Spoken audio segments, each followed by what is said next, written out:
Hello everyone, this is Rick. Welcome to second episode of the Mauryan series, and today we are going to talk about a very important source of the Mauryan period called the Indica. This was a book written by the Greek historian Megasthenes, who was an ambassador of Seleucus Nicator in the court of Chandragupta Maurya.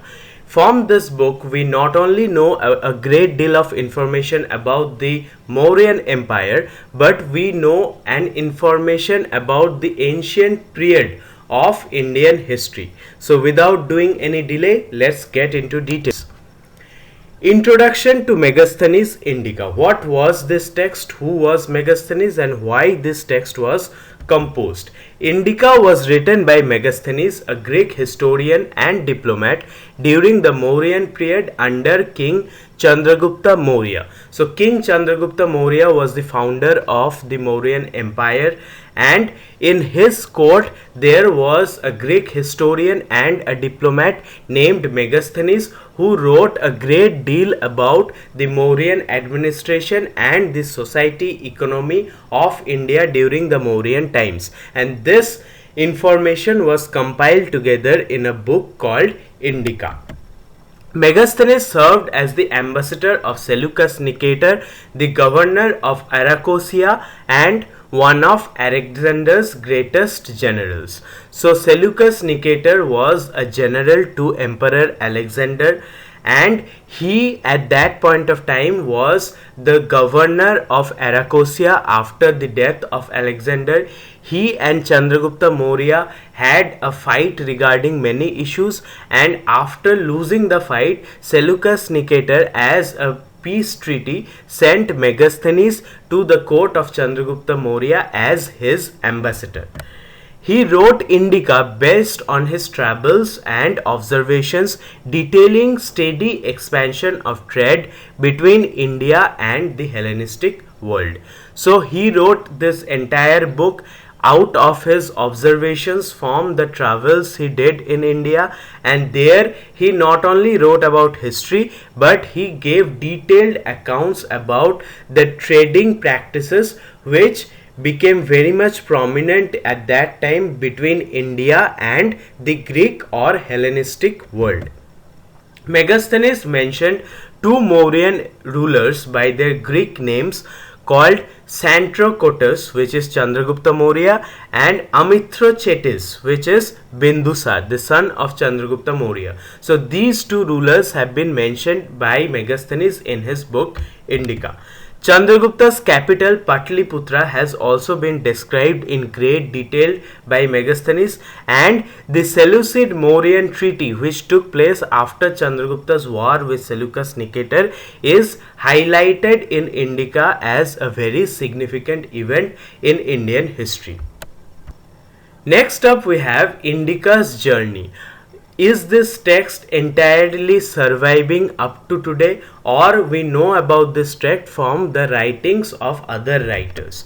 Megasthenes' diplomatic mission to the Maurya court allowed for detailed ethnographic observation. So he observed the administration and functioning of Mauryan court from a very close point of view. Therefore, his writing about the Maurya court was in a very much detailed fashion. His work Indica did not survive in its entirety but is referenced in later Greek and Latin texts, providing invaluable historical insights. So this is a point which is very much to be remembered by every student of history. Many people say that from Indica we know this, from Indica we know that, but actually the text of Indica, which was written by Megasthenes, is not surviving anymore. No one can identify that text, and that text does not exist anymore. So how do we know about Indica? Later historians in Greek philosophy and Latin philosophies, historians such as Pliny, Arrian, all this Strabo, all these people in their own writings reference the Indica. They said in their writings that in Indica by Megasthenes wrote this and that. So like that we come to know about Indica. The original text of Indica is not surviving anymore. Notably, Indica is preserved in fragments cited by authors like Diodorus, Seleucus, Strabo, Arrian, and Pliny the Elder. These are the writers who preserved Indica in fragments in their own writings, where they have referenced Indica a number of times. Diodorus' Bibliotheca Historica books 1 to 5 and 11 to 20 survive. So even the first of all, the original text of Indica does not survive, and the writings of Diodorus also does not survive in its entirety. Only books 1 to 5 and 11 to 20 survive, and in those portions descriptions are based on Megasthenes Indica. So Diodorus wrote a great deal about India, even though he never came to India, but all his interpretations about India was based on Indica written by Megasthenes. Strabo's geography and Pliny's natural history also reflect Megasthenes' account. So these books were written almost 300 to 350 years after the writing of Indica, but still they describe a great deal about India from the interpretations of the text by Megasthenes. Content and scope of Indica. What was written in Indica and what was its scope? Indica provided a comprehensive account of Indian subcontinent, including its geography, ethnography, and social structure. So this was not only a historical text. Here we get information about geography of Indian subcontinent, ethnography of Indian subcontinent, and the social structure in the Indian society which was prevalent during the Mauryan times.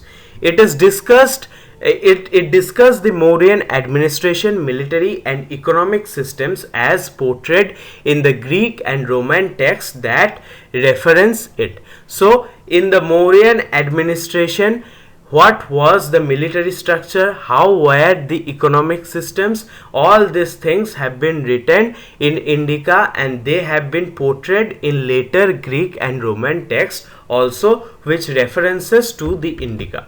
Megasthenes' observations of India's flora, fauna, climate, and culture were noted for their detail and breadth. So Megasthenes interpreted India's flora, fauna, and the climatic structure, also the culture which was prevalent in India at that point of time. So it was a comprehensive text, not only about history but also about natural geography, ethnography, and social structure.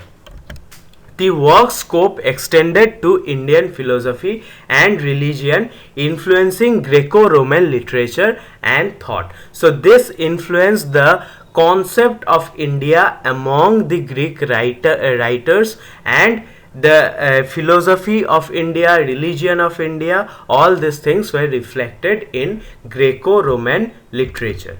Arrian's Anabasis of Alexander and other writings drew upon Megasthenes' depiction of King Porus and Indian military tactics. So Arrian's Anabasis of Alexander is a very famous text where he has described a lot about the Emperor Alexander, and there he has written about King Porus, and this description of King Porus was from the interpretation of the writings of Megasthenes.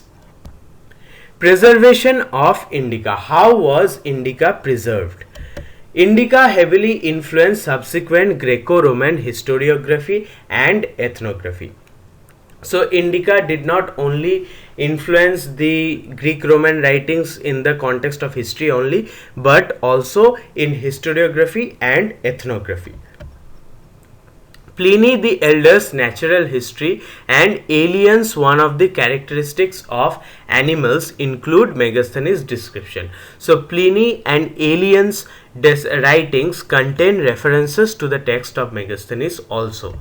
The Asian campaigns of Alexander the Great and the voyages of Nearchus as mentioned in Indica, provided context to Greek perceptions of India. So all the invasions, among all the invasions of Alexander, his invasion of Asia was also very famous. It was the most famous maybe, and therefore in Indica this invasion or Asian campaign of Alexander has been described in great depth. The fragmented nature of Indica's preservation has led to varied interpretations and assessments of its accuracy. Even though the original text does not survive, there are fragmented interpretations of the Indica, and that has led to varied interpretations and assessment, and also there is a question regarding the accuracy of the text. The use of Indica by multiple authors over time like Strabo and Arrian attest to its importance and reliance placed on it as a source. So the Greek historians after Megasthenes used Indica as a source material to study about India, and thus it has been referenced by multiple authors like Strabo and Arrian in their writings. Interpretive variations. Now, since the original text does not survive and different authors interpreted it in different manner, therefore there is a variation among the interpretation of the text Indica. The reliance on Indica varied among authors, with some like Diodorus Siculus using it extensively, while others like Strabo offered critical assessment. So some people like Diodorus Siculus reference to Indica very much in their writings, but writers like Strabo offered very critical assessment of Indica. Strabo's geography showcases his use of Megasthenes' work to describe the Ganges and its vastness. So in the text Geography, Strabo has showcased his use of Megasthenes' work, where he has described the course and length of Ganges as a river.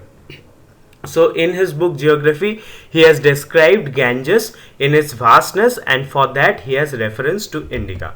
Arrian's account of Indica while influenced by Arrian's account of India while influenced by Indica also draws from the tradition of Alexander's historiography. So Arrian wrote a great deal about India, and many of his interpretations about India were based on Indica as a source material to study about the Indian subcontinent. The factual and fantastical elements in Indica have been separated by later writers like Pliny's distinction of Indian flora and fauna. So there has been many descriptions, mythical descriptions in Indica also, which we'll discuss later, but these have been separated from the factual discussions by later writers like Pliny. Discrepancies in the accounts of these authors illustrate the changes of historical transmission and interpretive nature of ancient historiography. So the differences in different kind of interpretations about India provide to the fact that there was historical transmission and interpretive nature in ancient historiography. Megasthenes' description of Indian society. How did Megasthenes describe the Indian society in the Mauryan times? Megasthenes described Indian society as being divided into 7 castes, providing an early account of the caste system. So, according to Megasthenes, the Indian society during the Mauryan period was divided into 7 castes, and thus we get an early account about the caste system in India. You will have to keep in mind this is in the later Vedic period, hence the caste system has just been originated in the Indian subcontinent. His detailed descriptions of Indian cities, villages and rural life provide a socio-economic picture of ancient India. So all the villages and the cities that he described in his text are very much detailed description, and from there we get to know a great deal about the socio-economic picture of ancient India. He mentioned the Indian practice of not allowing slavery or the use of written contracts, emphasizing moral and ethical aspects of the society. So Indian society did not have any slaves. All the functions which the people did or performed were based on some kind of a payment system by cash or by kind. Indian society, again and again I am saying, did not have slave culture like the European society, and thus a very high standard of moral and ethical principle existed in the society. Indian philosophical thought is conveyed through Megasthenes' interpretation of the Brahmanas and their teachings. So Megasthenes did not only survey the whole subcontinent and wrote about its geography, flora and fauna, but also he interpreted the Brahmanas and their teachings. That is very significant because it provides a perspective into the religious history of our continent, of our subcontinent. The Greeks' fascination with India's religions, particularly the comparison to Greek gods, is evident in Megasthenes' writing. So Megasthenes did not only know about Indian religion, but he also drew a comparative analysis between the Greek gods and the Indian gods. Myth and reality in Indica. Indica was a text which did not only give facts, but also there were different mythical descriptions which may not have been true. So we will study about the myth and reality which has been described in Indica. Megasthenes' account often blend realistic observations with myths such as men with heads like dogs and tales of gold digging ants. So this has been described in Indica, and these are very much a blend of realistic observations with myth, like, and one such aspect of description is that men with head like dogs have been described, and ants have been described who used to dig golds, and their size was very big. So all these things have also been told by Megasthenes. Reports of Indian climate, wildlife including elephants and monkeys, and customs like elephant hunting show the mix of fact and fable. So this was a very much source of attractiveness for the Europeans, and to make his text popular in the context of European culture, he probably included some mythical descriptions and also facts like elephants and monkeys. Elephants and monkeys are not known in Europe, were not known in Europe at that point of time. So describing elephants and monkeys gained Megasthenes some kind of popularity among the writers in Europe. Indica describes India as originally inhabited by tribes and characterizes it as a land gradually progressing in arts and culture. So India has been described as a land occupied by various kinds of tribes and a land which is progressing in art and culture. Megasthenes' narratives of Indian deities, like comparing them with Greek gods like Dionysus, Heracles, indicate a syncretic approach to understanding Indian religion. So Megasthenes tried to understand Indian religion by comparing our deities with that of the Greek deities like Dionysus and Heracles. Alien's use of Megasthenes' work demonstrate the lingering interest in these fantastical elements with Roman intellectual circles. So all these descriptions, the mythical descriptions and unique descriptions about India provided by Megasthenes in his text Indica gained him a popularity, and his text became a matter of interest among the Roman intellectual circles because of his descriptions about India. Now, Greco-Roman perceptions shaped by Indica. As we have said, Indica was used as a source material to study history by the later Greco-Roman rulers. So, what was their perception? Megasthenes Indica significantly shaped Greco-Roman perceptions of India, balancing awe with skepticism. So, Indica provided them with a lot of information, and thus the Greco-Roman perception about India was shaped through this text. He offered descriptions of Ganga and Indus river that resonated with the Greek and Roman fascination with large rivers like Nile and Danube. So these were Ganga and Indus rivers were very large rivers compared to any rivers present in Europe. So his description about these great rivers were a very much matter of attraction between the Greek and Roman circles. His observations that Indian animals which were tame compared to their wild Greek counterparts fed into exotism associated with India. So elephants, the Europeans could not even think of taming large animals like elephants, but in Megasthenes' description, he has said that Indian rulers used to use elephant for wars. That was a subject of fascination among the Greco-Roman writers who studied about India. The narratives of Indica that seemed implausible to the Greeks and Romans were sometimes dismissed as mere entertainment. They were so much fascinated about the descriptions of India that sometimes they did not even consider all these things to be true, and they dismissed it as mere entertainment, as mere stories.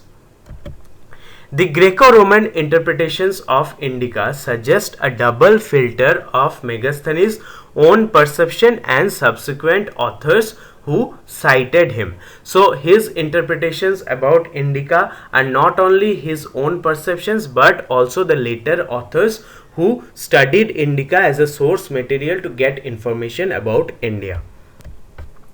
Now, context of ancient literature. How did Indica fit into the context of ancient literature? Indica is contextualized within a tradition of writing about other lands, often filled with a mix of observation and myth to captivate the audience. So, in order to gain attention or to captivate the audience, Indica, along with many other writings of that period, it followed a methodology to write about unknown lands, and the writers filled their writings with a mix of observation and myth. The work provides a comparative study of India's rivers, soil, climate, and even size against Greco-Roman knowledge. So it provides a list of fascinating facts about India's rivers, soil and climate, and even size against Greco-Roman knowledge. Indica contains narratives designed not to depict Indian customs accurately but to relate the experiences of Alexander's campaign. So even though it did not describe the Indian customs or Indian history very accurately, but it related to the experience of Alexander's campaign into India. The text must be read with an understanding that it represents India as imagined or understood by ancient Greek observer. So he saw India on the perceptions or parameters of Greek society. Therefore, if you read Indica from other writers, from the writings of other writers, you must read it with an understanding that it represents India as understood through the eye of a Greek observer. Megasthenes' depictions, such as one about men with backward turned feet, highlight the challenge of differentiating fact from fiction. So he did not differentiate between fact and fiction. He wrote imaginations also and blended it with realism also. Therefore, it is very much difficult to distinguish fact from fiction, and we can imagine how difficult it must have been for the other Greco Roman writers who never came to India. Scholarly reflections on Indica. What are the scholarly things we can get from the Indica? Modern scholarship often debates the authenticity of Indica's content, contrasting Megasthenes accounts with Indian historical text. So, modern scholarship often debates about the accuracy and authenticity of Indica, and thus it contrasts to Megasthenes accounts with Indian historical text. Indica is valuable historical document for understanding the nature of Indo-Greek interactions and exchanges. So no matter how much of it is fact or fiction, how much of it is imagination or reality, it can be undoubtedly said that Indica is very valuable because it provides an understanding regarding the nature of Indo-Greek interactions and exchanges. The work is an early example of ethnography attempting to systematically document and categorize aspects of Indian society. So this is an ethnographical work which attempts to document and categorize every aspect in the Indian society.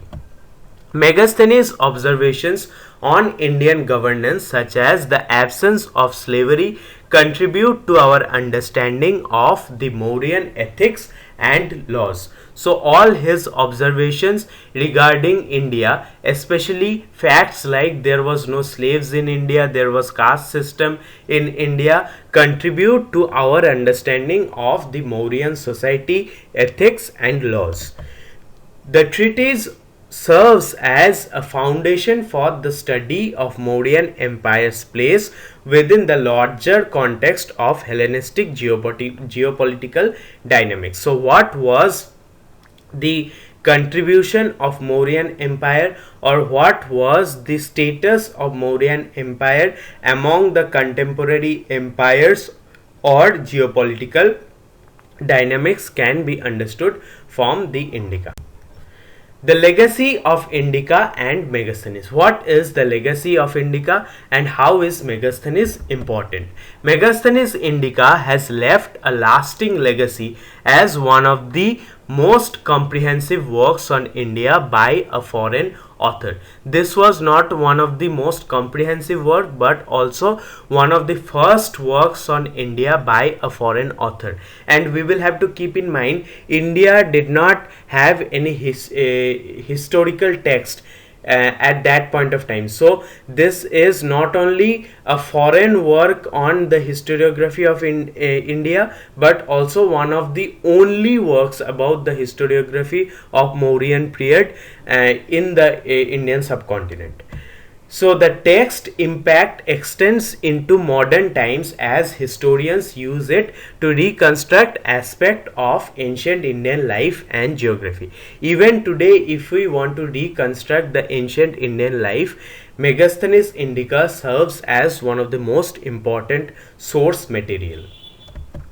Indica informs much of what is known about Mauryan Empire to the Western world despite its partial preservation. So even though it is not preserved properly and the original text has been lost, but still from whatever we get to know from the writings of other authors who reference to Indica, we can know a great deal about Mauryan Empire and the impact of Mauryan Empire in the Western world.